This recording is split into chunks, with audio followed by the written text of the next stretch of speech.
Você está assistindo Marta Maria, a Boa Parte do Dia podcast. Meu nome é Ana. Eu sou a Carol.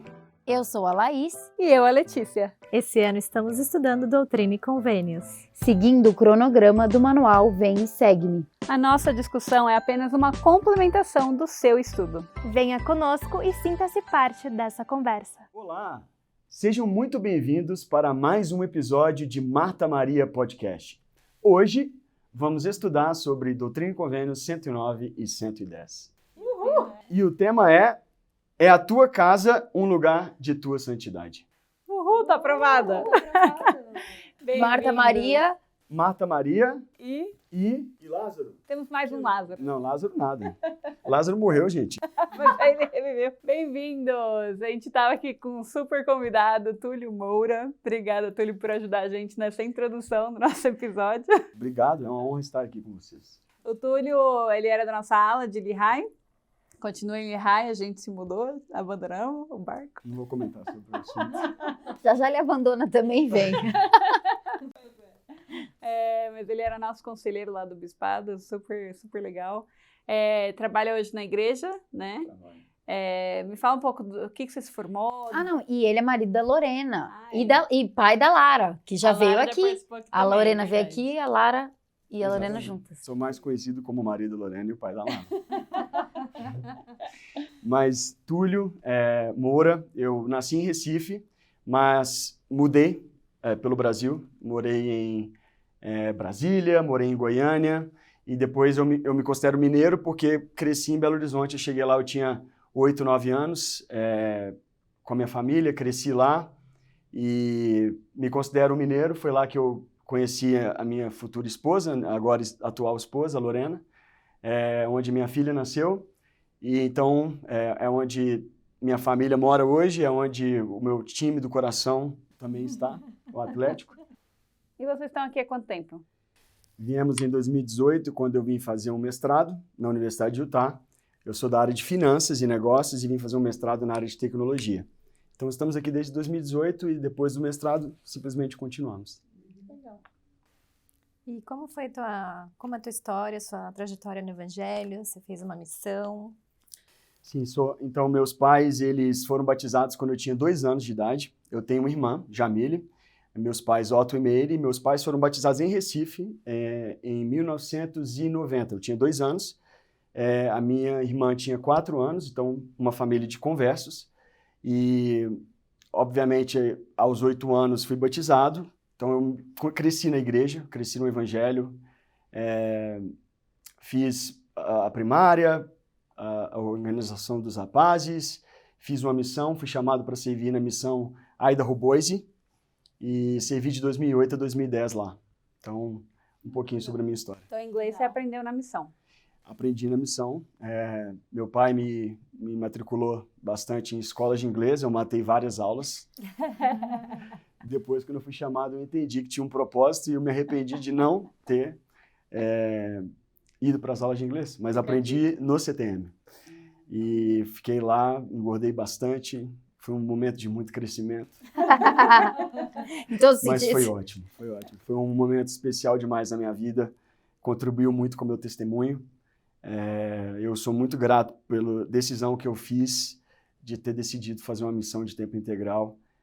As experiências que eu tive lá, eu guardo com muito carinho e até hoje eu me lembro dela quase que todos os dias, das experiências que tive. Então, foi um momento muito especial para mim, um momento que eu guardo com muito carinho e eu não sei se me perdoaria se eu não tivesse feito essa decisão anos atrás. Muito bom. E a gente vai falar, então, hoje bastante sobre o Templo de Kirtland, né? E o tema, né, como o Túlio já apresentou para a gente, é a tua casa, um lugar de tua santidade. Então, muito interessante. A gente começa aqui falando sobre, vou até ler, na verdade, a introdução para vocês, que diz: as portas do Templo de Kirtland não deveriam abrir até as 8 horas da manhã do dia 27 de março de 1836. Mas os santos que esperavam assistir à cerimônia de dedicação estavam fazendo fila desde as 7 horas. Foi necessário um local de transbordo e uma segunda sessão para acomodar todos. Não eram só os vivos que estavam ansiosos para estar presentes. Muitas testemunhas viram anjos dentro do templo e até no telhado durante e depois da dedicação. Parecia realmente que as hostes celestes tinham vindo para cantar e clamar com os santos nos últimos dias. Então, é interessante que eu estava lendo um pouquinho mais sobre isso, né? E fala que quando a igreja tinha menos de 1 ano de idade, né? O Senhor comandou os santos a irem para Ohio. E ele fala aqui que todos os santos participaram dessa obra, né? De construir o templo de Kirtland. Então, realmente foi um feito, assim, enorme para a igreja daquela época, né? Assim, um templo para o Senhor era algo muito especial. E aí ele fala aqui, né? Por que tanto entusiasmo em ambos os lados do véu? Depois de séculos, houve novamente uma casa do Senhor na terra. O Senhor estava cumprindo sua promessa de investir seus santos com o poder do alto. E isso, declarou ele, foi apenas o princípio da bênção.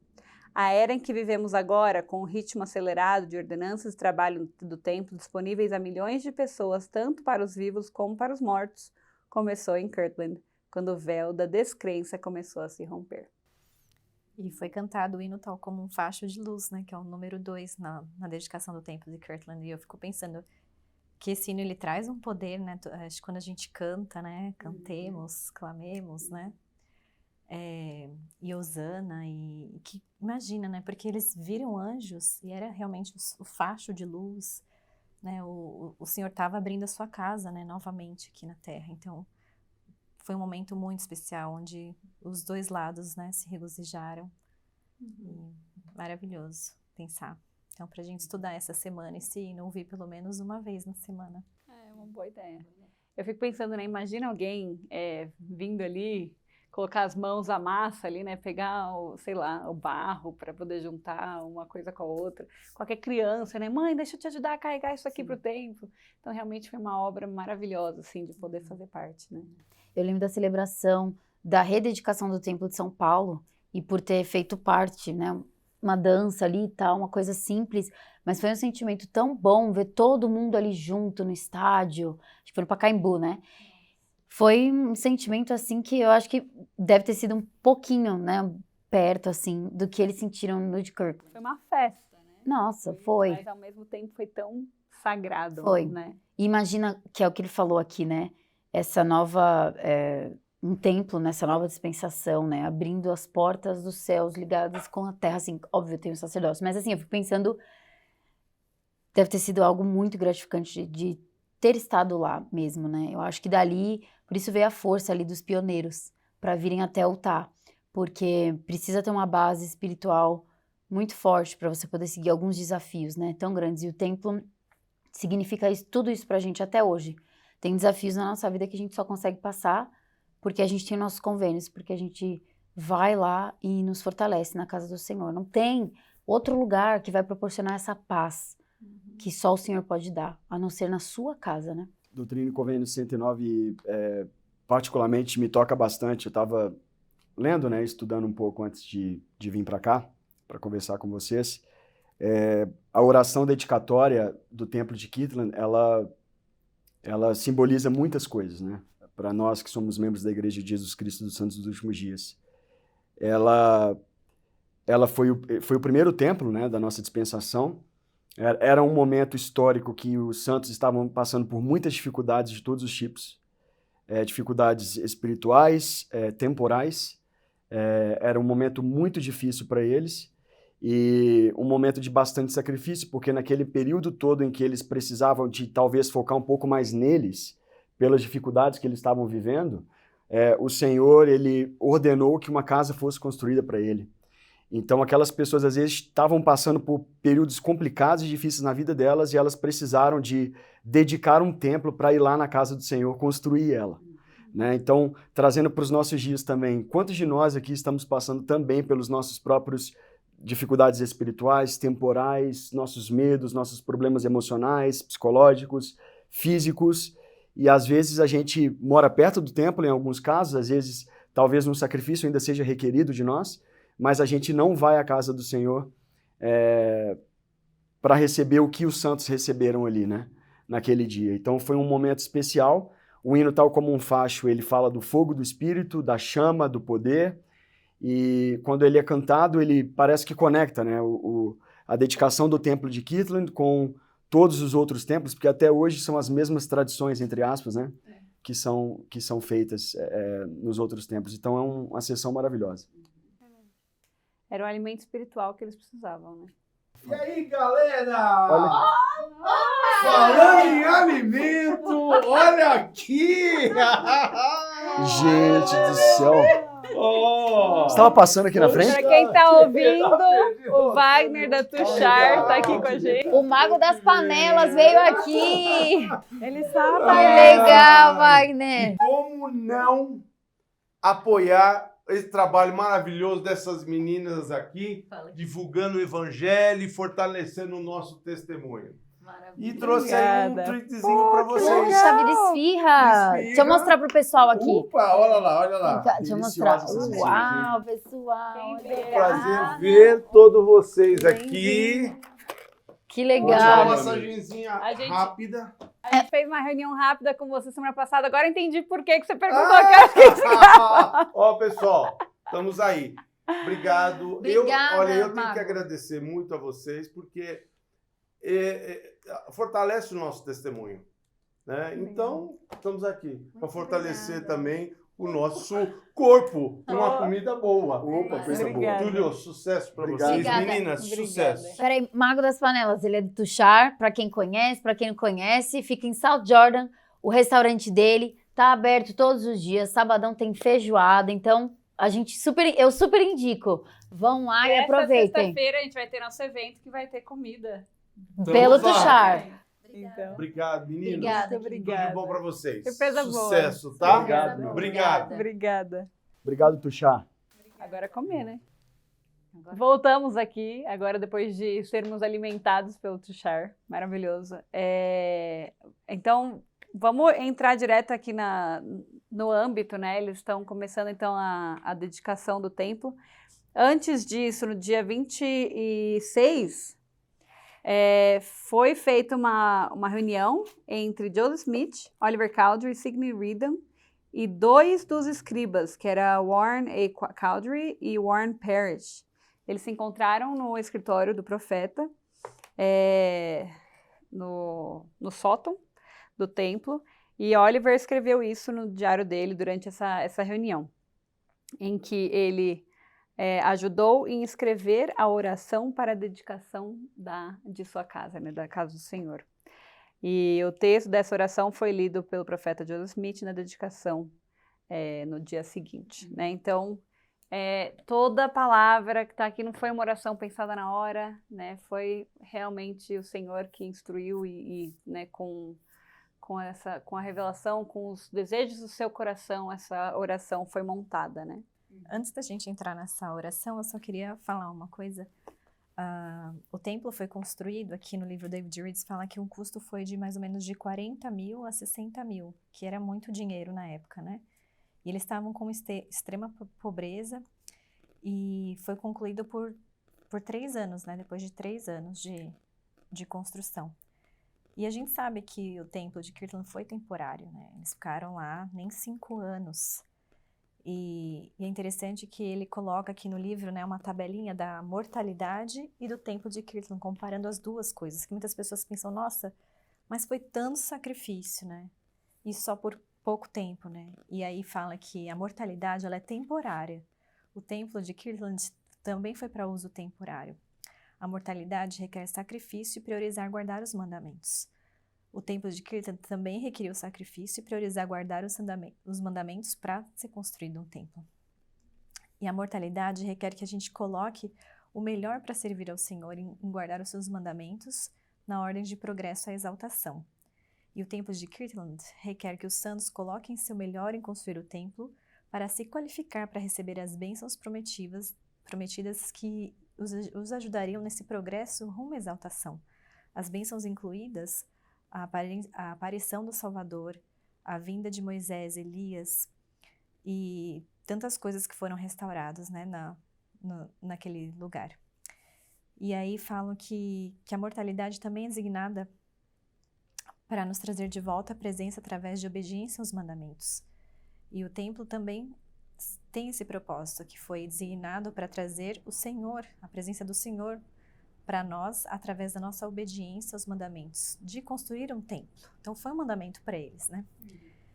E, enfim, eu achei muito interessante, né? Porque às vezes coisas assim acontecem na nossa vida. Eu lembro que eu tinha uma vizinha e ela tinha uma casa que eles compraram a casa e eles mesmos renovaram. Ela botou todo o piso, ela que fez.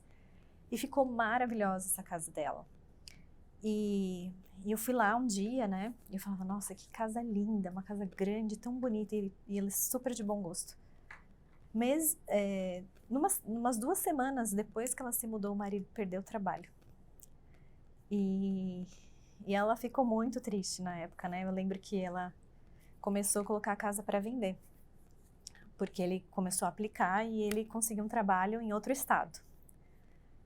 E eu fiquei pensando, nossa, né? E eu falei que depois de tanto sacrifício que ela colocou naquela casa, ela teve que vender a casa. E às vezes o Senhor faz isso com a gente também, né? Ele tem os propósitos, mas naquele momento da gente é requerido certas coisas. E a gente tem que pensar o porquê que a gente está fazendo e confiar que o Senhor tem coisas melhores.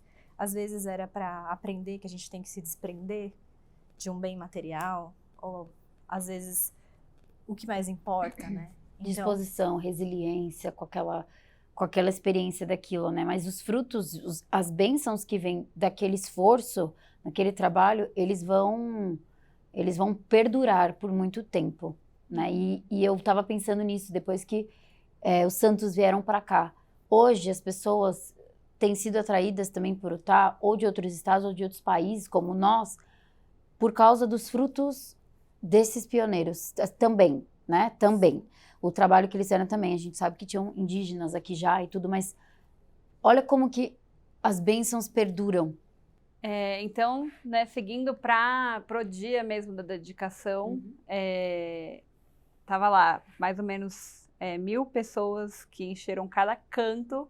Imagina, cada canto mesmo, pessoal de pé, sentado. Não sei se realmente comporta 1.000 pessoas sentadas, imagino que não.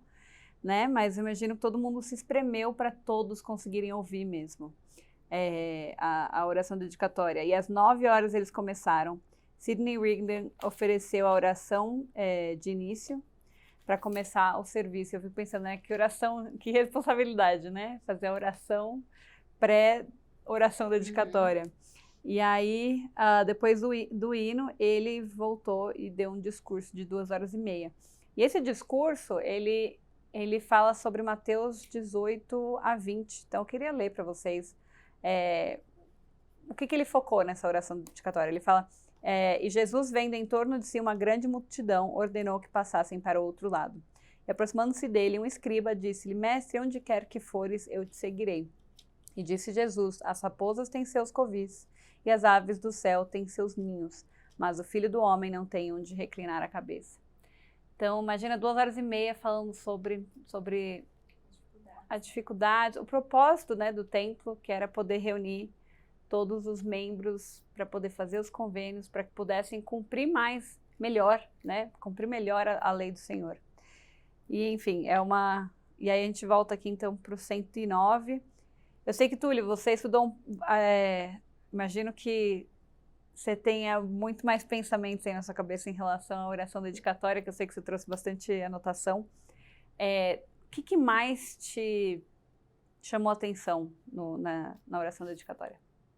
Eu acho que existe uma experiência muito profunda, se a gente lê com o espírito de oração e jejum e querendo aprender sobre a seção 109 e 110 de Doutrina e Convênios. É muito poderosa, uma das mais especiais de Doutrina e Convênios. Mas o que eu mais acho poderosa em relação a essa sessão é o que estava acontecendo com eles, o que você acabou de ler, que o Senhor ele não tinha um lugar para se manifestar. Então, é um pensamento de que os santos eles se sacrificaram para construir aquilo, eles sacrificaram tudo que eles tinham, propriedades, as posses, para que aquilo fosse construído, para que o Senhor pudesse ter um lugar para se manifestar para as pessoas. E aquela oração que você anteriormente falou, ela foi uma revelação dada para Joseph, né? não foi feito na hora, ele tinha recebido aquilo por revelação anteriormente. E essa oração ela é muito poderosa, porque ela engloba muitas coisas. Ela engloba perdão dos pecados e purificação, ela engloba o derramamento do Espírito, Pentecostes, ela engloba força nos dias de angústia, libertação da calamidade dos iníquos. O povo que tinha recentemente sido expulso do Missouri, ela também engloba isso. Joseph também fala nessa revelação. Fala sobre misericórdia para os iníquos, justiça, no caso de não se arrependerem, sobre bênção sobre os governantes e nações da terra. Fala, inclusive, também sobre a Constituição dos Estados Unidos, filhos de Jacó, né, a coligação de Israel, os judeus. Misericórdia sobre Joseph e a família dele também foi abordada.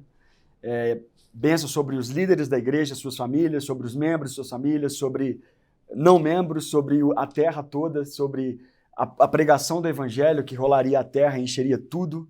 É o que está acontecendo hoje, dos dois lados do véu, como vocês falaram, a pregação do evangelho, números extraordinários de missionários, a igreja crescendo como nunca.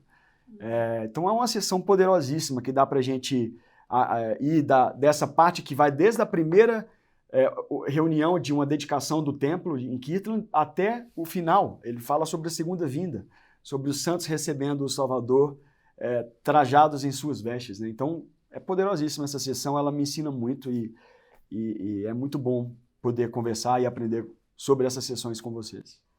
No versículo 5, eu gostei bastante que eles fazem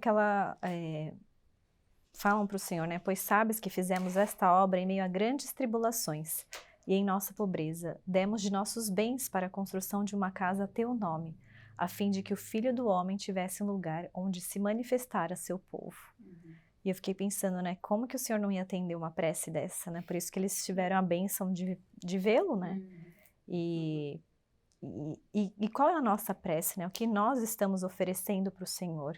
Será que a gente está querendo a manifestação dele nas nossas vidas, né? A gente faz essa oração diariamente, né? Senhor, se manifeste, estou aqui para te ouvir, estou aqui, né, para fazer a tua obra.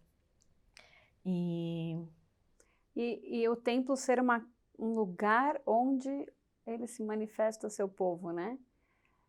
Naquele tempo eles não tinham outro lugar para isso, né? Hoje a gente tem tantos, né? Fiquei pensando no que você falou também, Túlio, de como que a gente está utilizando o templo da maneira correta, de buscarmos a Deus, né? Assim, a gente está às vezes desesperado por uma resposta, mas a gente não vai no lugar mais propício de receber aquela resposta, né? É um passo simples que a gente precisa dar para a gente poder conversar com o Senhor e às vezes falta isso na gente, né? Eu falo por experiência própria, eu moro do lado do templo e o passo de chegar até o templo parece ser mais longe do que ir para casa para buscar meu filho na escola, que é triplo do caminho. E que você vai todos os dias. E que eu vou todos os dias. Eu digo mesmo, eu também penso sobre a mesma coisa sobre mim. Às vezes o trabalho e as correrias do dia a dia fazem com que nós não dediquemos ou sacrifiquemos para esses momentos com o Salvador. E por isso, muitas vezes, eu falo por mim, existe nós às vezes sentimos eu gostaria que o poder do Salvador fosse mais manifestado em minha vida. E às vezes a gente já entendeu de onde ele se manifesta para as pessoas e às vezes a gente não vai lá. Então é por isso que às vezes a gente não tem essas respostas que muitas vezes a gente deveria ter. Ou poderia ter. Às vezes o sentimento de inadequação também. Previne as pessoas de irem até lá mesmo tendo uma recomendação válida. Né? Eu acho que alguns erros que a gente comete, e aí parece que vai só distanciando a gente. Às vezes não é nem a distância física, mas é a distância do nosso coração, né? Ao Senhor. E assim, não que nosso coração não está voltado a Ele, mas eu sempre tento pensar que o acusador é o inimigo. O Senhor não está ali para nos acusar, mas Ele está ali para nos achegarmos a Ele. É óbvio, né? Eu estou falando aqui de coisas que, obviamente, a gente sinta que não são tão sérias, né? A não ser coisas sérias que nós temos que conversar com nossos líderes, né? Confessar e etc. Mas quantas vezes será a gente já não deixou de ir por, obviamente, não ter a prioridade daquilo, mas porque não sei, né? E quando a gente está nesse não sei, só vai. né? Não E é tem muito esse... fácil, a gente tem que tomar muito cuidado, que é muito fácil a gente esfriar. Exato. Né? Começa pelo templo, aí depois, vou viajar, daí não vai para a igreja, aí você já sente que não tem mais aquele obrigação, não quero um chamado. Aquele compromisso E eu com acho o que por isso evangelho. que o 7 é tão importante, porque se a gente está buscando, a gente vai querer ir para o templo, a gente vai querer não ficar frios, né? Sim. E aí fala, lê para nós aí lá. E como todos não têm fé, buscai diligentemente, ensinai-vos uns aos outros palavras de sabedoria. Sim, nos melhores livros buscai palavras de sabedoria. Procurar conhecimento, sim, pelo estudo e também pela fé. Então, se a gente quer mais, a gente precisa ir à casa do Senhor, porque Ele vai nos dar mais lá, né? Mais conhecimento, mais entendimento. Tudo que foi dado ali, as cerimônias, as ordenanças, foram feitas por revelação e, como o profeta fala, e são melhores entendidas por revelação também, né? Uma coisa que eu pensei quando você estava falando também, Lali, que às vezes a gente está pronto para ir pro templo, tá tudo dando certo, daí a gente briga com o nosso esposo ou com nossos filhos e a gente fala, pronto, perdi o espírito, não vou mais. E é exatamente isso que o inimigo quer, né? Às vezes a gente se deixa cair nessa... É uma armadilha. É uma armadilha, exatamente. Um teste. É um teste Sim. para fazer a gente não ir. E às vezes a gente cai nesse teste e perde, né? Então, realmente, assim, de termos a força de ir independente, né? Vá. Porque é lá que a gente vai buscar mais força. Sim. A gente não precisa estar lá no nosso melhor estado. A gente está indo lá para nos curar, para poder receber um melhor estado. E por isso que o 8 é tão importante, que eu acho que é uma das escrituras mais importantes para a gente levar para a nossa vida, para o pessoal, para o nosso lar, para tudo, né? Que fala, organizai-vos, preparai todas as coisas necessárias e estabelecei uma casa, sim, uma casa de oração, uma casa de jejum, uma casa de fé, uma casa de aprendizado, uma casa de glória, uma casa de ordem, uma casa de Deus. Tanta sabedoria em poucos segundos que eu li aqui, né? Que importante a gente se organizar. Eu nunca esqueci de uma história que foi contada, acho que numa das conferências gerais, não vou lembrar qual que é, mas eu lembro que essa mãe, ela fez um calendário de ir nos batistérios com os filhos pelo ano. E nesse meio tempo, ela começou seu tratamento contra um câncer. Ela descobriu que estava com câncer. E ela faleceu, né? E no dia que ela faleceu, o pai e os filhos foram ver o dia que eles tinham que ir para o templo. E eles foram. E eles puderam lembrar dela. E falam que o maior consolo que eles puderam ter foi estando lá, o pai e os filhos juntos, no lugar que ela tinha se organizado para a família dela estar lá. Ela não sabia que ela não ia estar lá naquele dia. Mas foi onde o Espírito guiou para eles estarem lá, né? Eu tenho certeza que o Salvador se manifestou para eles lá naquele momento. E que bom que ela se organizou. Imagine se ela não tivesse se organizado. Talvez aqueles pais, aqueles filhos não teriam a bênção de estar no melhor lugar, né? Talvez até hoje, se inspiram nisso, né? Quando vão para o templo e podem encontrar com o Salvador e com a esperança de poder estar em família novamente. E com certeza vão passar essa tradição, né? Que é tão importante. E hoje a gente sabe que hoje a responsabilidade está mais nos pais de fazerem os filhos irem para o templo. Hoje a gente vê, né, que a gente nem consegue agendar para muitos jovens, né? Às vezes a gente consegue fazer com que todos vão, mas o foco principal, né, é da família estar lá. E isso também, você falou, né, às vezes eu também me pego que eu tenho que fazer melhor, eu tenho que fazer mais isso, né? É uma coisa que a gente sempre tem que estar se organizando e se inspirar nas pessoas que conseguem fazer, preparar as coisas, porque o inimigo vai fazer de tudo pra gente não estar lá. Sim, uma coisa que eu pensei e não, como você falou assim, às vezes eu me pego, né, eu preciso melhorar, mas indo ao templo, né? Não é deixando de ir, né? Eu tava pensando nisso porque às vezes o profeta fala isso, né? Se a gente quer entender mais ao templo, quer entender mais tudo que acontece lá, o que a gente aprende lá, é indo ao templo. Se a gente não tem ainda o gosto de ir pelo templo, É Se indo você mais. quer ter um testemunho sobre oração, ore Isso. mais. Se você quer ter um testemunho sobre as escrituras, leia mais. Se você quer ter um testemunho do templo, vá. Vá mais, É né? a chave Não aqui, menos. né? Pelo estudo e pela fé. Exato. Então a gente tem que estudar, mas tem que pôr à prova a nossa fé. E esse versículo cabe não só ao templo, como nas nossas casas e à igreja também, né? De ter sempre a igreja organizada, de irmos sempre na limpeza das capelas, né? Mas eu gosto muito de, às vezes, poder considerar minha casa. Será que minha casa é uma casa de oração? Uma casa onde nós fazemos jejum? Será que é uma casa de fé?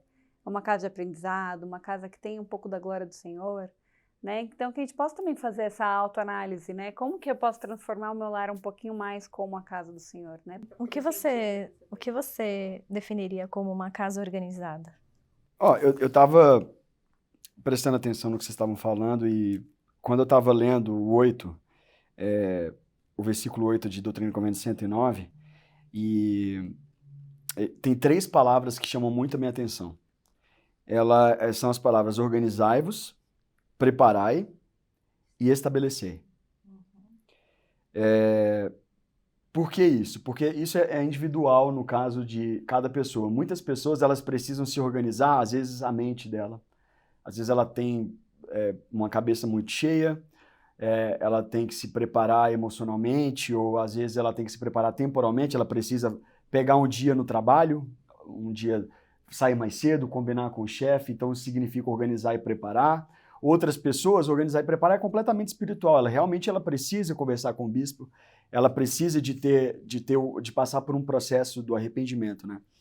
E então, depois que você se organiza e se prepara, aí é quando você começa a estabelecer essas casas que a gente falou, que é uma casa de oração, de jejum, fé, aprendizado.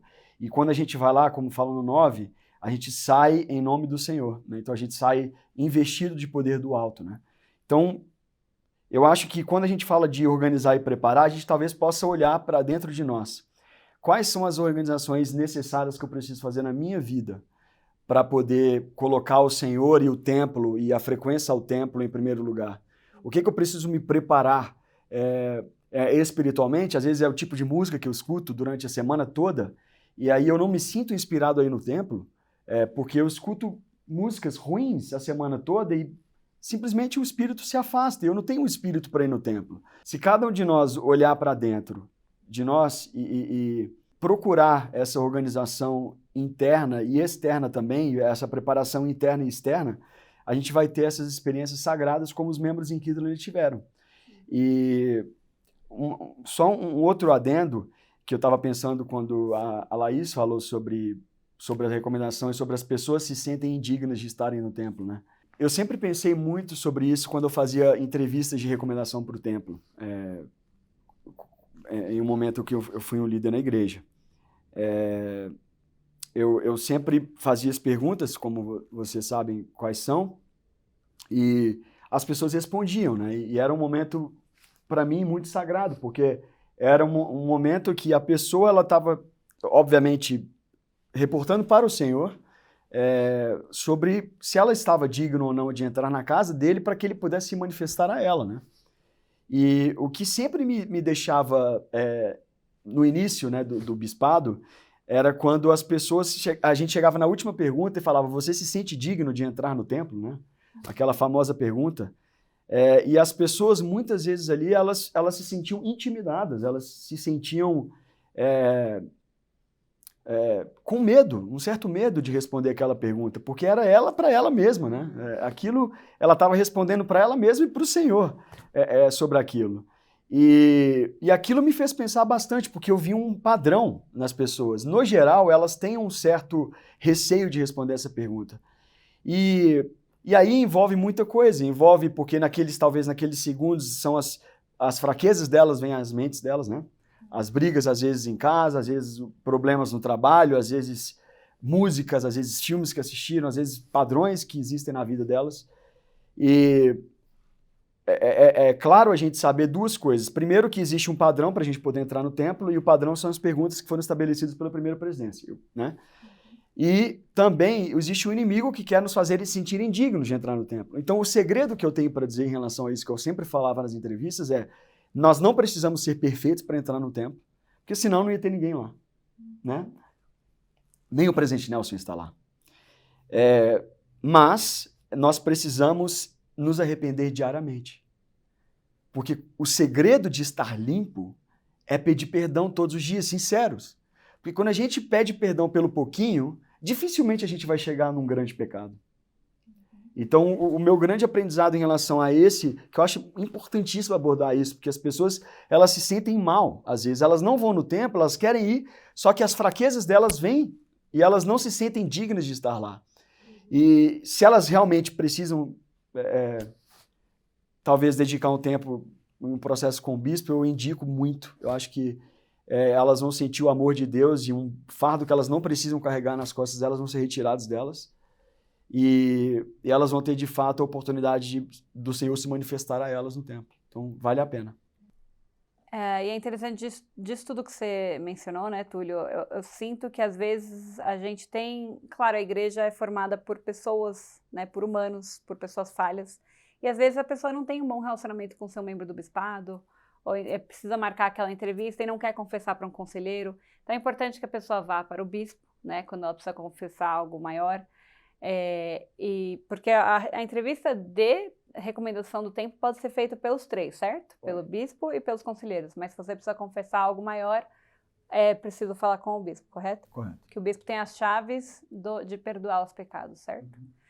Só ter certeza que eu estou falando as palavras certas. Mas é interessante que eu estava pensando aqui, né? Às vezes, se a gente não tem esse bom relacionamento com o nosso bispo, ou então até com os conselheiros, né? Eu acho que me veio esse sentimento na cabeça e eu só queria externar, né? É importante a gente estar sempre em comunhão com o Senhor, né? O Senhor, nós diretamente com Ele, nós podemos conversar com Ele, né? E através dele a gente consegue ter a coragem necessária para poder falar com o nosso bispo. Ou às vezes o bispo vai entrar em sintonia com você para você conseguir conversar, né? Às vezes a gente não tem eu não gosto da Carol, mas eu preciso falar com a Carol. Às vezes, através da minha oração com o Senhor vai conseguir comunicar com ela e a gente vai conseguir bater aquele papo que a gente precisa conversar, né? Então, é sempre trazendo o Senhor para o meio, para solucionar os nossos problemas, para poder ajudar a gente a receber esse perdão, né? E eu acho que se a gente está sempre em comunhão com o Senhor, a gente tem esse espírito de revelação. E a divina justiça nunca falha, mesmo que demore anos, né? Às vezes a gente vai ver, talvez, uma injustiça, sei lá, se você está sendo injustiçado por alguma coisa que aconteceu, até na igreja, enfim.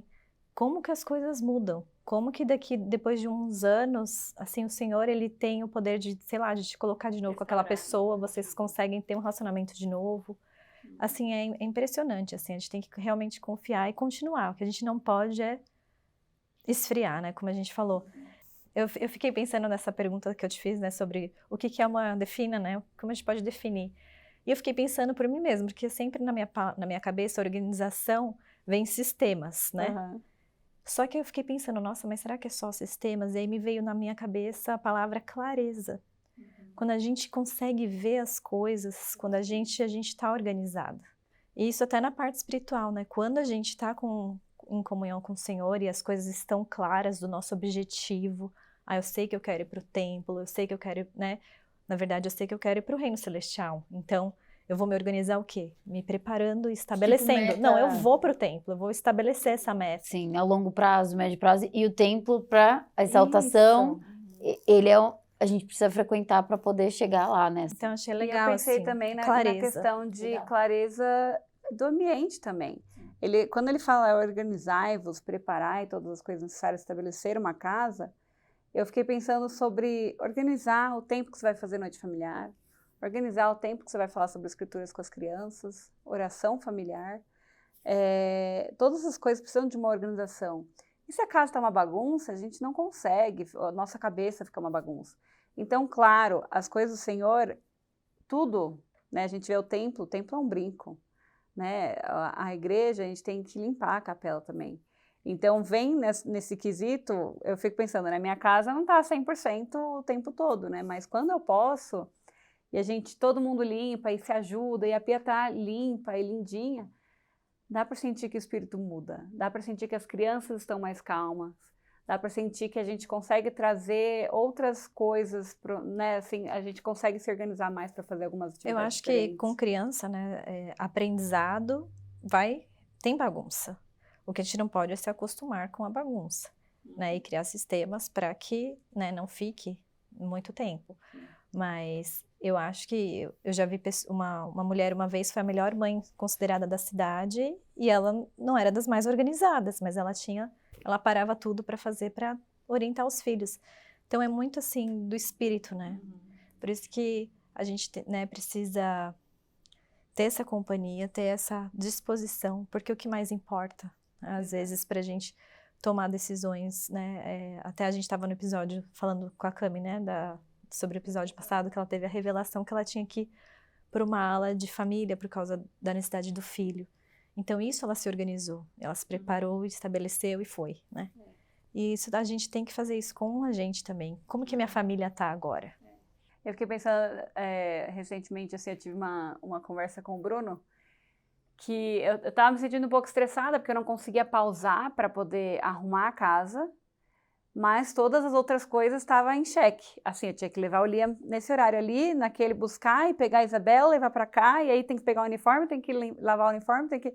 Então, assim, as coisas que ele tinha que fazer fora de casa, eu estava conseguindo fazer tudo, porque eu estava tudo organizado. Não, vai dar tempo, eu vou chegar aqui, vou fazer isso. O problema é conseguir parar em casa para conseguir deixar tudo, né, em paz.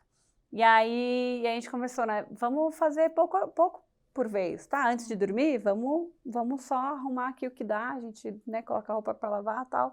Acordou, arrumou a cama, pelo menos. E aí, então, assim, aos poucos as coisas foram se organizando melhor. E enquanto o resto continuava organizado, dessa questão de ir levar, ir buscar, ir, né, uniformes, enfim. Então, assim, claro, nossa vida não vai estar 100% o tempo todo perfeita. Mas o importante é nosso esforço, é nós nos prepararmos para conseguir estabelecer, né, de conseguir fazer as coisas acontecerem. Eu lembro que eu fui para um serão do Esaú Messias, né, ele é falecido hoje, mas todo mundo sabe que ele era bem, né, estabelecido. E ele me falou uma coisa que eu não lembro de tudo desse serão, mas que ele falou que ele sentiu, né, você estava falando da bagunça, de coisas né, de tarefas, de quando a gente tem criança pequena e tal. Mas ele, como com os filhos jovens, adultos, ele falou que estava tendo dificuldade de ter noite familiar às segundas-feiras. E ele falou que ele sentiu radicalmente que ele tinha que os filhos não irem mais para a escola, para eles terem esse momento como noite familiar. E eles fizeram isso. E eu fiquei pensando, nossa, né, que sacrifício. Mas o que esse homem não colheu com os filhos, né? E às vezes eu fico pensando, às vezes, né, qual o sacrifício que eu estou fazendo para o meu filho estar lá na atividade da Mutual? Será que ele está trabalhando, mas será que talvez esse trabalho é mais importante ou pode esperar? A gente tem que ter essa sabedoria de se organizar realmente, porque é muito fácil a gente querer... Colocar o espírito primeiro, né? É muito fácil. Do Senhor primeiro, isso. Né? Mas agora ele vai falar de um monte de promessas, né? Da gente ir ao templo. No versículo 11. Lê para nós aí, Túlio. E de uma forma que sejamos considerados dignos, a teus olhos, de assegurar o cumprimento das promessas que fizeste a nós, teu povo, nas revelações que nos foram dadas. Uma coisa que eu estava pensando ao escutar vocês, ao falarem do templo, de uma casa, né, de uma casa de oração, uma casa de jejum, uma casa de fé, aprendizado, glória, uma casa de ordem, uma casa de Deus. A gente debateu várias coisas legais, falando do nosso lar, do templo, foi falado como o templo é sempre organizado, né, bonito, iluminado, limpo. Dá para ver que há um cuidado diário e constante no templo. E aí me veio à mente 1 Coríntios 3, 16 e 17, quando Paulo ele estava falando para os coríntios, né? E ele fala no versículo 16, ele fala, não sabeis vós que sois o templo de Deus e que o Espírito de Deus habita em vós. Então, existe uma conexão muito profunda entre o templo, o edifício, o nosso lar e o nosso corpo. Né? Então, todos esses lugares, eles precisam refletir o mesmo lugar que existe no templo, um lugar onde o Senhor possa se manifestar. Então, o templo ele foi construído para aquilo, para que um lugar onde o Senhor possa se manifestar. Assim tem que ser o nosso lar, para que ele possa ser um lugar de aprendizado, de crescimento para os nossos filhos. Existem ordenanças para isso. Nós dedicamos os nossos lares, nós tentamos, nós fazemos orações, lemos as escrituras, lemos bons livros, né, como fala aqui nessa sessão. Procuramos coisas boas para que o Espírito do Senhor habite lá e se manifeste a nós e a nossa família. E quando isso acontece, uma mágica também acontece com o nosso corpo. Do lado de dentro, talvez uma reflexão, como é o meu corpo pessoal, o meu tabernáculo? Eu tenho bons pensamentos, eu tenho bons sentimentos em relação às pessoas, eu me sinto feliz pelos outros, eu me sinto preocupado com as pessoas, eu olho para o lado, ou eu só sou focado em mim, né? Do lado de fora, eu tenho a luz do Espírito, eu tenho a luz de Cristo em mim, para que as pessoas possam olhar e falar, nossa, existe algo diferente em você. E a gente possa, talvez, naquele momento, saber que ali o Senhor, o nosso exemplo, o Senhor está se manifestando através de nós, para as pessoas também seguirem a luz dele, né? Então existe uma conexão profunda e poderosa. E por isso eu sempre converso bastante com a Lara sobre isso, ensinando minha filha, sobre a importância do corpo, do nosso corpo. Muitas vezes a gente tem conversa sobre padrões, né, sobre roupas, sobre eu posso ou não usar isso.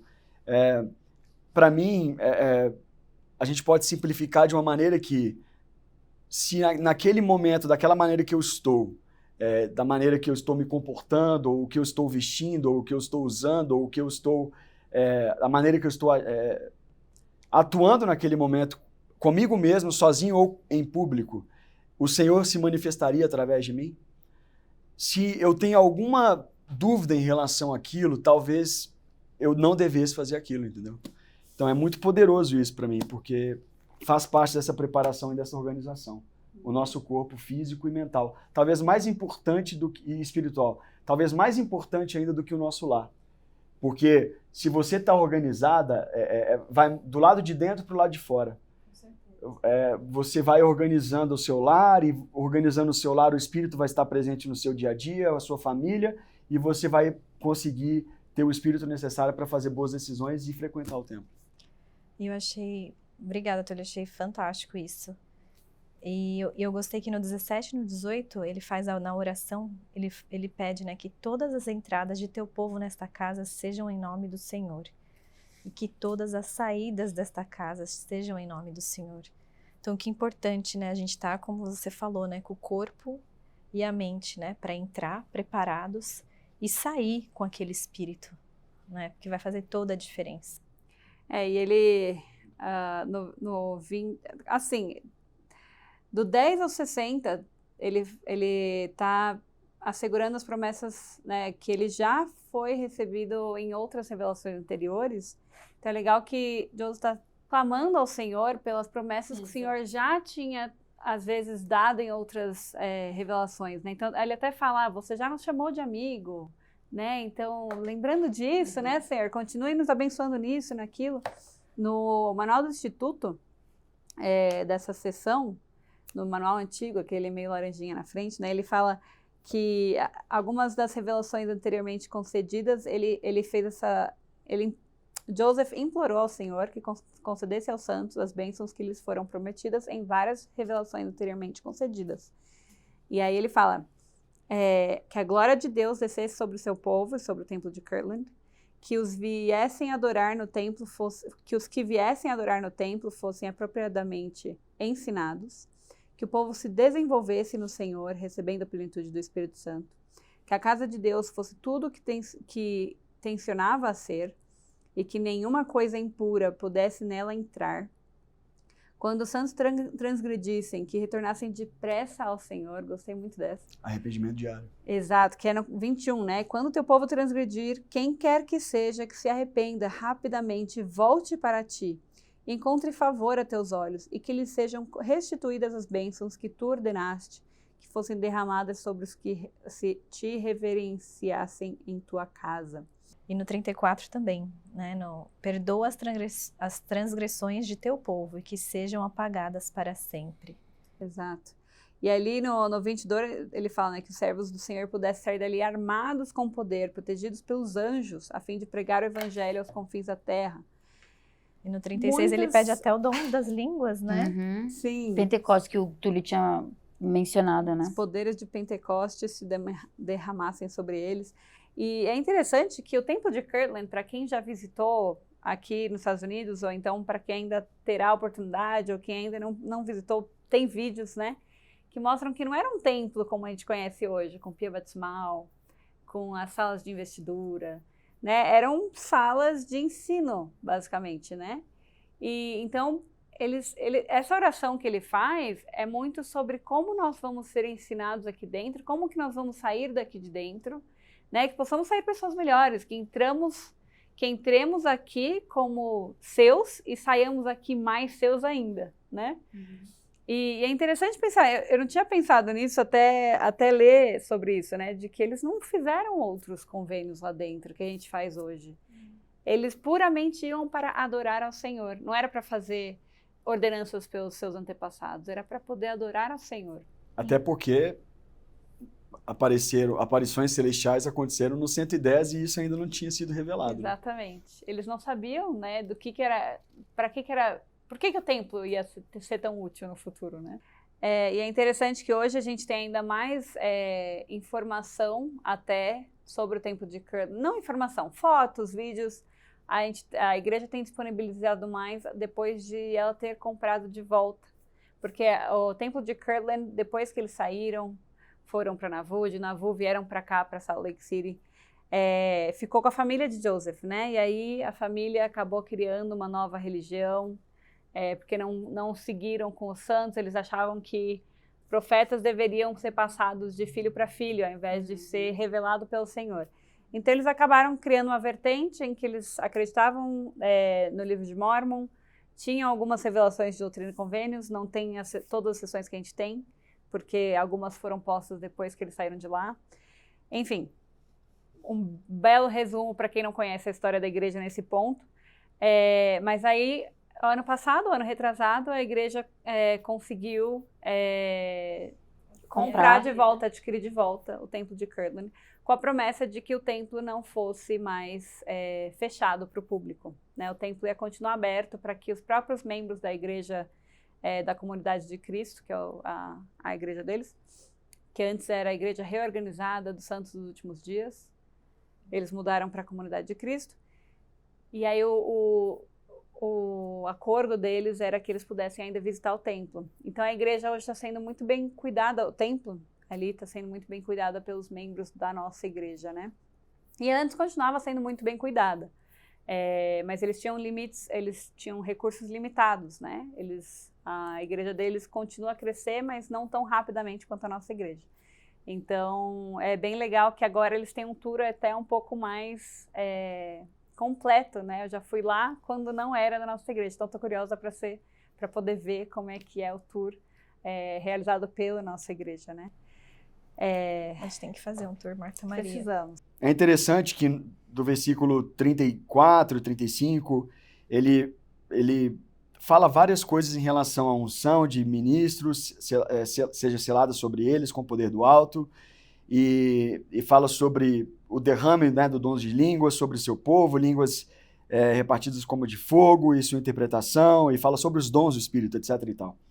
Mas é legal porque se a gente for lendo com atenção os versículos que vão seguir a partir do 35 ali, a gente vai ver que existem várias semelhanças com as coisas que a gente vê dentro do templo hoje, né? São muitas das coisas que a gente vivencia estão nesses versículos. Então é importante a gente estar atento a isso, porque a gente aprende bastante também. Então, muitas das coisas que a gente vive hoje no templo são frutos dessa oração dedicatória do Templo de Kirtland. Eu gostei de como você iniciou também esse estudo, né? Que você falou que é importante a gente estudar essa sessão com espírito de oração e jejum, né? Porque quantas coisas as nossas mentes não se abrem quando a gente estuda com esse espírito, né?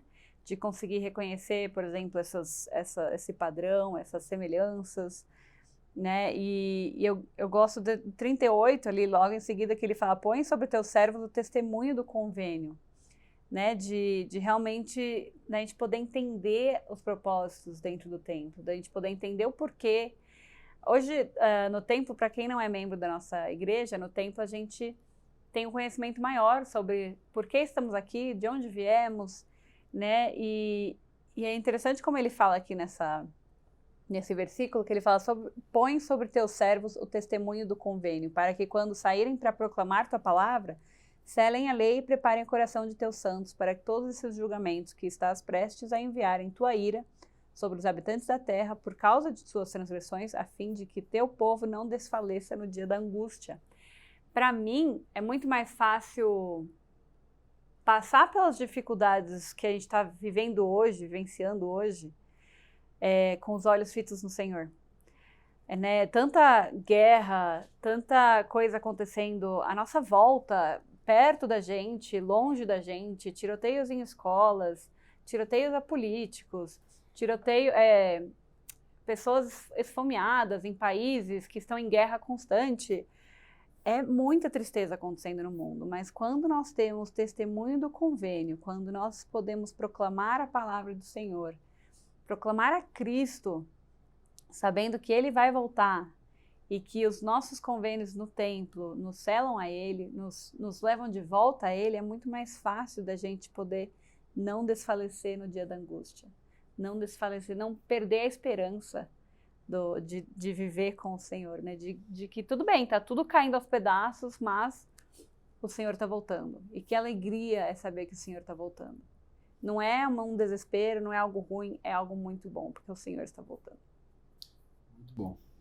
Nessas suas palavras, a gente pode até entender sobre a proteção que fala também nos versículos 47, eu acho. Ele fala dos expulsos de Jackson, no Missouri, ele também fala 46. Sobre a proteção, né, das calamidades que aconteceriam nos últimos dias, e fala sobre como o Senhor protegeria os santos, as pessoas do convênio nesse dia. Né? Então, se vocês lembrarem também dos convênios do templo que a gente faz lá dentro, os convênios sagrados do templo, e como ele nos protege, e como os símbolos que nós carregamos no nosso corpo, sobre as ordenanças que a gente faz lá, é um símbolo dessa proteção também. Então, a importância da gente usar o garment assim como é instruído na seção de vestiduras, né? Essa proteção, ela precisa ser tanto os males físicos e inimigos físicos quanto espirituais também. Então, é o que ele fala também ele pede essa proteção. Está no 76, vamos ler? Alegria eterna por todos os sofrimentos. Difícil pensar assim, né? Uhum. Vou estar feliz, sofrendo, tô feliz. Perspectiva eterna. Talvez o que a gente aprendeu, o que a gente cresceu com aqueles sofrimentos vão sobrepujar toda a dor que a gente teve por causa de Cristo. Então, o que restou? O que restou do sofrimento? Jesus Cristo veio e cobriu a minha dor, mas restou algo, que foi o aprendizado, que foi o fortalecimento da minha fé, fortalecimento, entende? Eu acho que essa é uma maneira da gente ver também os nossos sofrimentos, né? Cristo tá aqui para tirar um fardo que eu não preciso ter, né? Assim, depois de um certo tempo, porque às vezes a gente precisa sentir a dor, né? A gente vai passar por isso. E eu recentemente visitei meus irmãos, né? Eles moram lá na Inglaterra e a gente fez um passeio e visitamos a sala das joias, dos reis, né? E lá você vê todas aquelas coroas, o manto que eles usam também quando ele foi, né? Quando o rei Da realeza inglesa. E quando o rei Charles foi nomeado, então tá tudo lá. Eles não deixam você tirar foto nem nada, mas eu fiquei pensando, né? Imagina a responsabilidade de um rei, né? De ter esse manto, de um simbolismo para ele lembrar de reinar com pureza. E a gente, todos nós somos dignos de uma coroa, todos nós somos dignos de um manto, e Deus dá para todos nós. Por isso que a gente tem que ir para o templo. A gente quer ser reis e rainhas, né? E a gente não vai só reinar um país, né? A gente vai reinar mundos, né? Principados, né? E eu fiquei pensando, a gente não tem noção do que a gente está, né? Será que a gente tem a noção do que está por vir, Eu né? não tenho a mínima noção. Eu também. Então temos que estudar, né? Sincero. Temos que estudar, mas eu fiquei pensando, né? Aquilo ali foi para simbolizar, né, uma coisa que é um reinado importante, um líder político, um líder de um povo, né, influente. E eu fiquei pensando, mas o Senhor, Ele coroa todos nós na casa dele, né? Todos nós entramos lá e somos vestidos do manto dele. A gente leva esse manto para casa através do garment, né? Como é importante a gente usar esse garment. Eu nunca esqueço quando a gente encontrou com o Elder Soares, né? E ele falou que ele não via a hora de estar sempre com o garment, se ele precisasse, né, não usar em certo momento, que ele queria estar perto do Salvador, né? E aquilo lembrava ele de quem ele era. E eu acho que esse é o lembrete, né? Por isso que a gente precisa constantemente ir se lembrar. Muitas vezes a gente fica procurando oportunidades para retirar, né? Será que quais oportunidades eu posso tirar? E aí você ouve algo assim, é inspirador, né? Eu não vejo a hora de estar porque ele representa o Salvador e eu quero estar próximo dele. Então isso protege a gente, como Joseph fala na oração. Proteção física e espiritual. Isso é muito sagrado. E eu estava pensando que, os convênios do templo nos protegem, né, nos envolvem, nos consolam, e existem as bênçãos que a gente não consegue nem mensurar. Eu estava lembrando eu tenho algumas amigas, né, que já hoje não frequentam mais igreja e não acreditam mais, e eu fiquei pensando agora de talvez... Sabe quando você tem as bênçãos, mas você nem percebe que você tem? E talvez não tendo, não é assim, quando eu perdi, aí que você vê que você perdeu mesmo. Não é nem nesse sentido, é tipo a proteção e o amor e o envolvimento que você sente do Senhor na sua vida. Talvez você fosse passar por aquelas mesmas coisas, só que a gente tem uma proteção tão grande espiritual, um abraço, né, um amor tão grande do Senhor com a gente, e a gente leva isso para todo lugar que a gente pode levar o templo para todo lugar quase que a gente for, né? E isso são como a gente pode vestir o garment também. Estou pensando que, sabe quando acontece alguma coisa, a gente fala, isso aí foi livramento, como é que fala? Um livramento, podia ter acontecido alguma coisa, a mesma coisa, os convênios do templo, as bênçãos que a gente roga, né? E que a gente precisa. Eu achei o 77 e 78 fantástico, se a gente quer ler. Vamos. Por causa da ordem que ele fala, né? Se a gente tá falando, não tenho noção do que virá, mas olha lá o 77. Ó Senhor Deus Todo-Poderoso, ouve estas nossas súplicas e responde-nos do céu, tua santa habitação, onde te assentas entronizado, com glória, honra, poder, majestade, força, domínio, verdade, justiça, juízo, misericórdia e plenitude infinita de eternidade em eternidade. Ouve, ouve-nos, ó Senhor, e responde a estas súplicas e aceita a dedicação desta casa a Ti, obra de nossas mãos que construímos ao Teu nome. Lindo, né? Mostra muito como o que o Senhor, aonde Ele está assentado, né? Te assentas entronizado com glória, né? Honra. E esses são os valores que a gente quer para nós, né? A gente quer matar o nosso homem natural e ser revestidos desse poder de honra, né? De verdade, justiça, misericórdia, plenitude infinita, de eternidade em eternidade. Realmente os nossos olhos carnais, né, e terrenos talvez não vão ver, mas eu acredito que nós todos podemos ter acesso, né, a coisas, a ver coisas e sentir coisas de acordo com a nossa busca, com o que buscamos, com o que estudamos e com o que provamos a nossa fé. E essa dedicação do templo de Kirtland, ela significou a primeira de muitas coisas, né? Incluindo o grito de Hosana, que foi falado também que é Hosana em Brado hebraico, de Hosana. É o brado de Hosana. Em hebraico é salva-nos, né? Salva-nos, oramos, salva-nos. Então, enfim, depois da dedicação do templo, eles fizeram o brado de Hosana, que até hoje nós fazemos esse brado quando cada templo é dedicado, né? E é como o símbolo, né? É como se a gente estivesse com os ramos, né? De palmeira, né? E naquela época, né? A gente simboliza hoje com um lencinho branco, né? Quando a gente tem um templo novo. Aí a dedicação, mas a gente está simbolizando, né, a entrada triunfal de Cristo, né, para que ele se manifeste como o povo fez antigamente, né, com as folhas, né, as palmeiras.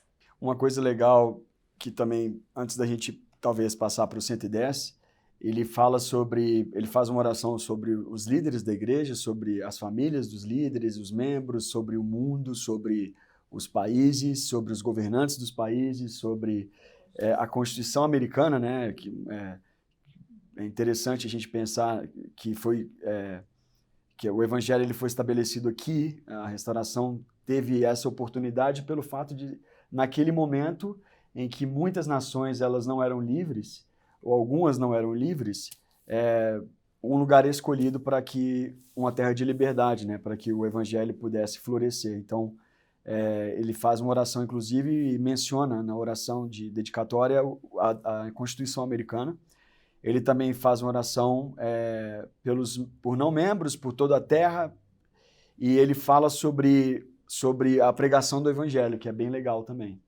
Ele cita até Isaías, que fala que o Evangelho ele seria estabelecido e que rolaria da montanha e encheria toda a terra, né? Isso está acontecendo agora, isso é maravilhoso. Dos dois lados do véu, e a parte mais incrível é essa, né?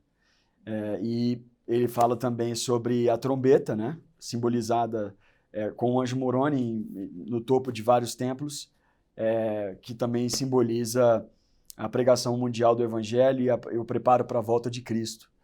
Então é incrível como tudo isso começou, gente, nessa sessão de 109. Então tem tantas coisas da igreja envolvidas nessa sessão que é muito legal as pessoas elas estudarem pessoalmente e terem suas próprias revelações através dela. Perfeito. Daí a gente segue, então, para terminar aqui o estudo na sessão 110, que, lembrando, né, da dedicação foi no domingo anterior à Páscoa, é o domingo de Ramos, né, que a gente chama. E aí, no domingo de Páscoa, 3 de abril de 1836, Joseph Smith e outros membros da presidência da igreja retornaram ao templo de Kirtland para uma reunião sacramental, né, para poderem tomar o sacramento. E a presidência, então, auxiliou na administração do sacramento. Ele fala aqui em inglês o sacramento da ceia do Senhor, né? Então, era o domingo de Páscoa, então era algo mais especial ainda. E o templo de Kirtland é bem interessante que ele é dividido em várias seções em cima e só abaixavam cortinas, né? Então tinha, se eu não me engano, eram algumas divisórias no meio. E aí o púlpito era dividido em 6 seções também, se não me engano, dividindo os sacerdócios, né? E tinha um púlpito maior em cima, onde ficava a presidência da igreja. Então, após o sacramento, as cortinas do templo, então, referidas na época como véus, foram abaixadas, dividindo a sala em 4 áreas. Stephen Post, que estava presente na reunião, lembrou mais tarde que a presidência foi ao púlpito para a confirmação e bênção das crianças, e mais tarde na reunião, mais véus foram abaixados, separando a sala, né, oeste, em seu próprio recinto, dividindo-os em 4 níveis. Joseph e Oliver Cowdery se aposentaram para o púlpito, que era o lugar mais alto. E aí, então, logo em seguida, Joseph e Oliver oraram e eles tiveram uma visão, que era uma visão de Cristo, e essa visão foi seguida de de Moisés, viram Moisés, Elias e Elias o profeta. Então, esses 3 deram as chaves do sacerdócio, né, para Joseph e Oliver, e aí eles contam um pouco dessa experiência aqui na sessão 110. Ele fala, retirou-se o véu de nossa mente e abriram-se os olhos de nosso entendimento. Olha que especial, né? O Senhor ele deixa bem claro que para a gente conseguir ver um ser celestial, precisa ser retirado um véu de nossa mente também, né? Então é importante lembrar que nós precisamos estar com o nosso espírito elevado, a gente precisa estar em comunhão com o Senhor para conseguir enxergar essas coisas. E vemos o Senhor de pé no parapeito do púlpito diante de nós, e sob seus pés havia um calçamento de ouro puro, de âmbar. Então ele foi bem específico nos seus detalhes, né? E ele detalha mais sobre Jesus Cristo, sobre essa visão. E aí ele fala lá no fim, ele fala sobre essa outra visão, né? Concluída essa visão, outra grande e gloriosa visão abriu-se para nós, pois Elias, o profeta, que fora levado ao céu sem experimentar a morte, apareceu diante de nós e disse: Eis que é chegado plenamente o tempo proferido pela boca de Malaquias, testificando que ele, Elias o profeta, seria enviado antes que viesse o grande e terrível dia do Senhor, para voltar o coração dos pais para os filhos e os filhos para os pais, a fim de que a terra toda não seja ferida com uma maldição. Portanto, as chaves desta dispensação são confiadas às vossas mãos, e assim sabereis que o grande e terrível dia do Senhor está perto, sim, às portas. Isso era 1836. Naquela época já estava às portas. Então eu fico pensando quão às portas está hoje, né? Só queria voltar porque o Senhor aparece e fala, né? Eu sou o primeiro e o último, sou o que vive, sou o que foi morto. Eu sou vosso advogado junto ao Pai, eis que perdoados vos são vossos pecados. Estais limpos diante de mim. Portanto, erguei a cabeça e regozijai-vos, que se regozije o coração de vossos irmãos e o coração de todo o meu povo, que com sua força construiu esta casa ao meu nome. Pois eis que aceitei esta casa, e meu nome aqui estará, e manifestar-me-ei a meu povo com a misericórdia nesta casa. Sim, aparecerei a meus servos e falar-lhes-ei com minha própria voz, se meu povo guardar meus mandamentos e não profanar essa casa santa. Ele fala, né, depois que todo o objetivo é para voltar o coração dos pais para os filhos e os filhos para os pais, a fim de que a terra toda não seja ferida com a maldição, né, que foi proferido lá pela boca de Malaquias. E aí ele encerra falando, portanto, as chaves dessa dispensação são confiadas às vossas mãos, e assim sabereis que o grande e terrível dia do Senhor está perto, sim, às portas. E depois que Cristo apareceu, né? E aceitou, né? E aceitou. Aí veio as duas visões que eu já mencionei, mas eu acho interessante realmente voltar e deixar bem claro aqui, né? Que Moisés apareceu e conferiu as chaves para coligar Israel das 4 partes da terra e trazer as 10 tribos da terra do norte. Então, a gente já está começando esse trabalho, né? Da coligação. Começando não, já estamos no meio, já tínhamos para terminando esse trabalho. Já estamos começando demais, já começou faz tempo. A coligação de Israel, e depois disso Elias apareceu e conferiu a dispensação do evangelho de Abraão, dizendo que em nós e em nossa semente todas as gerações depois de nós seriam abençoadas. E aí vem Elias o profeta, falando sobre ligar os filhos aos pais, e aí vem também as ordenanças que a gente aprende depois no templo, né, que vem com o templo de Navu, enfim. E aí... Vou fazer uma pergunta. Terminei. Não, eu ia terminar o episódio, então... E Túlio, eu sei que a Lorena, tua esposa, ela faz muita história da família. Como que você pôde ver as bênçãos desse trabalho, né, de voltar o coração dos pais para os filhos através desse trabalho, né? Tô citando porque eu sei que é uma coisa viva no teu lar, da vida da tua esposa. Como que isso tem impactado vocês e a tua família? Alguns pensamentos que eu tive vendo a Letícia ler, falar, e também no estudo aqui, fala sobre o véu tirado, né? O véu sendo retirado, os olhos do entendimento sendo abertos. Eu pensei sobre como frequentar o templo, literalmente buscar experiências espirituais que, de certa maneira, para a gente, muitas vezes a gente não vai ter essa visão que Joseph e Oliver, o pessoal lá teve, mas nós vamos ter o véu afinado. E nós vamos ter revelações para as nossas vidas. Os olhos do entendimento é isso. Nós vamos ter essas respostas que nós tantos buscamos. Ou nós vamos saber o que fazer. Então é muito legal essa aplicação na nossa vida. Frequentar o templo é buscar experiências espirituais que afinam o véu. Abrindo entendimento sobre quem somos e a nossa missão e a nossa natureza eterna e divina, né?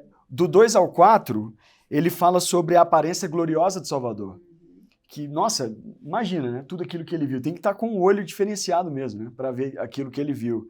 E é importante a gente lembrar que todo convênio no templo, ele aponta para uma coisa só, uma pessoa só, na verdade, coisa não. O Salvador, o Cristo vivo. O templo é a casa dele, não só simbolicamente, mas literalmente.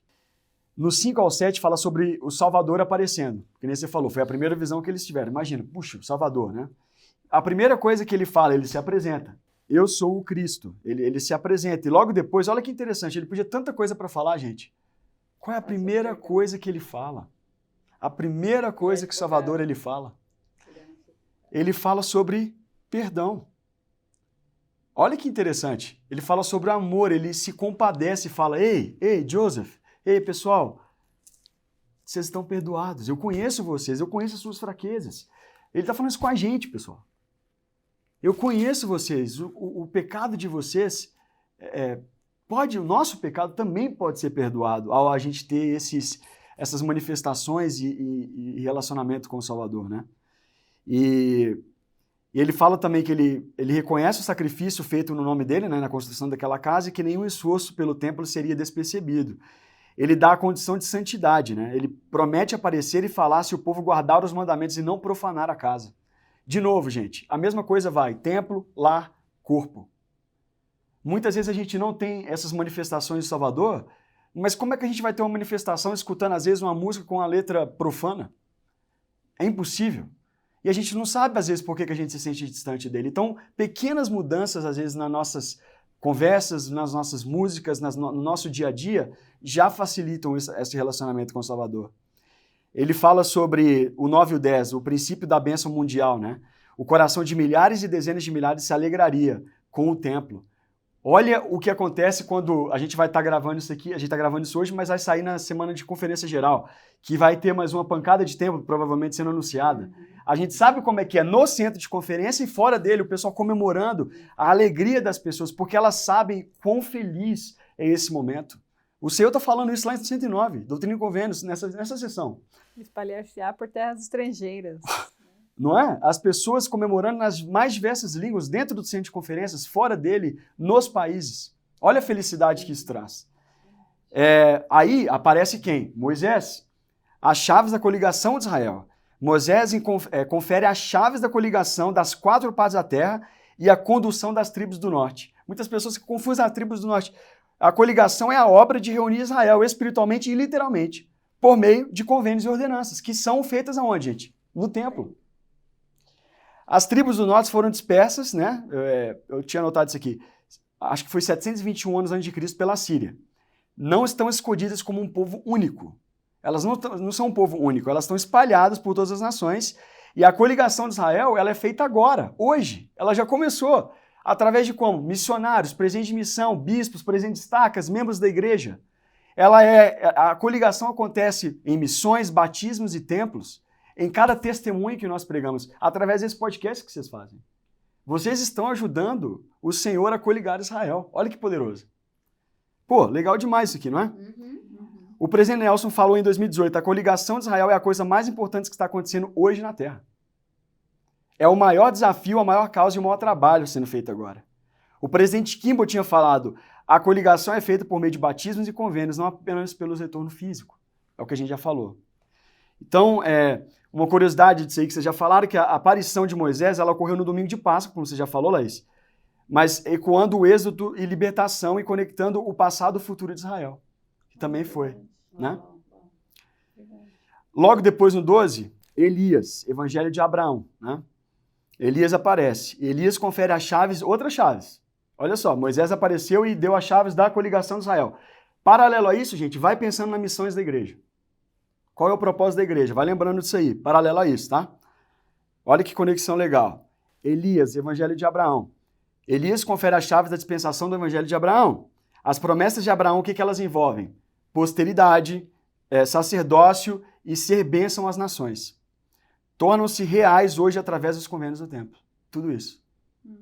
É o que você falou do exemplo que você deu do rei Charles lá. Né? Cada selamento no templo conecta famílias ao pacto abraâmico, por assim se dizer. Né? Esse Elias é distinto do profeta Elias, do Elias o profeta, como você falou, Letícia.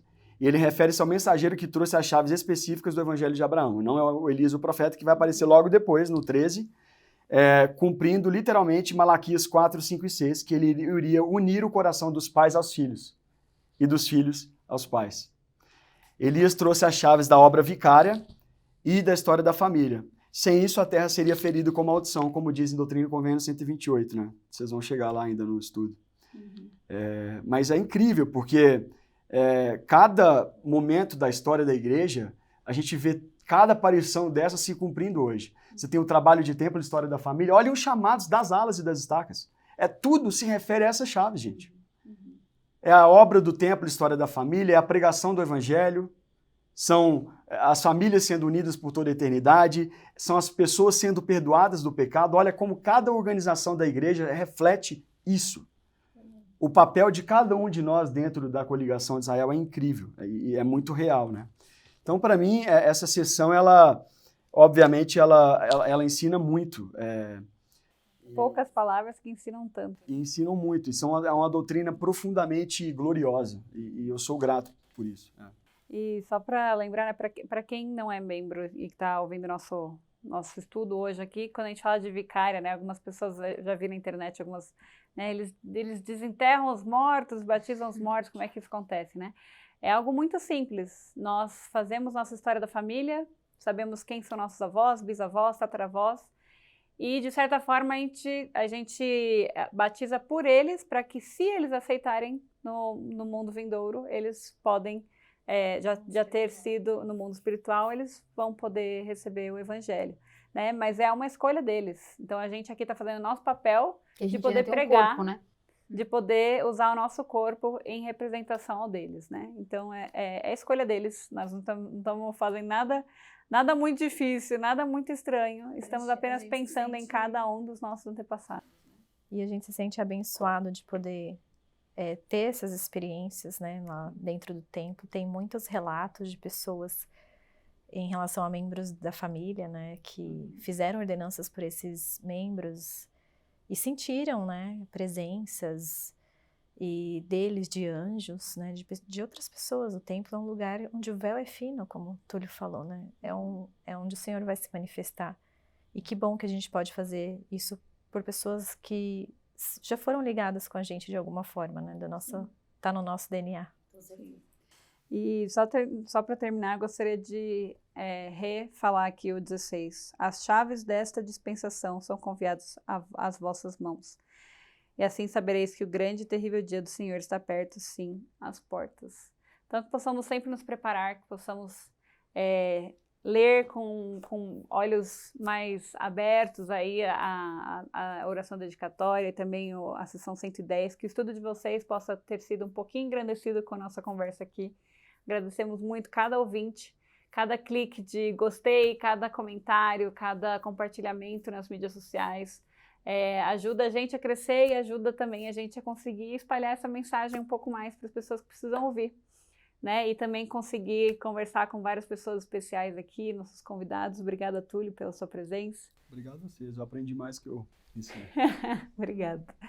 E ficamos por aqui, lembrando que a Conferência Geral está chegando, vamos preparar, tentar organizar nossa mente, organizar nossa casa, para poder estar presente ouvindo cada mensagem que vai ser proferida nessa conferência. E para quem estiver aqui perto em Utah, que esteja conosco lá no nosso evento na sexta-feira. Estamos muito animadas de encontrar vocês. Até o próximo episódio. Tchau, tchau. Muito obrigada por estar aqui. Se você gostou do nosso conteúdo, deixe um like, um comentário e se inscreva no nosso canal. Nosso podcast também está disponível no Spotify e Apple Podcast. Se você quer ficar mais ligado ainda no nosso conteúdo, nos siga no Instagram, em @MartaMariaPodcast.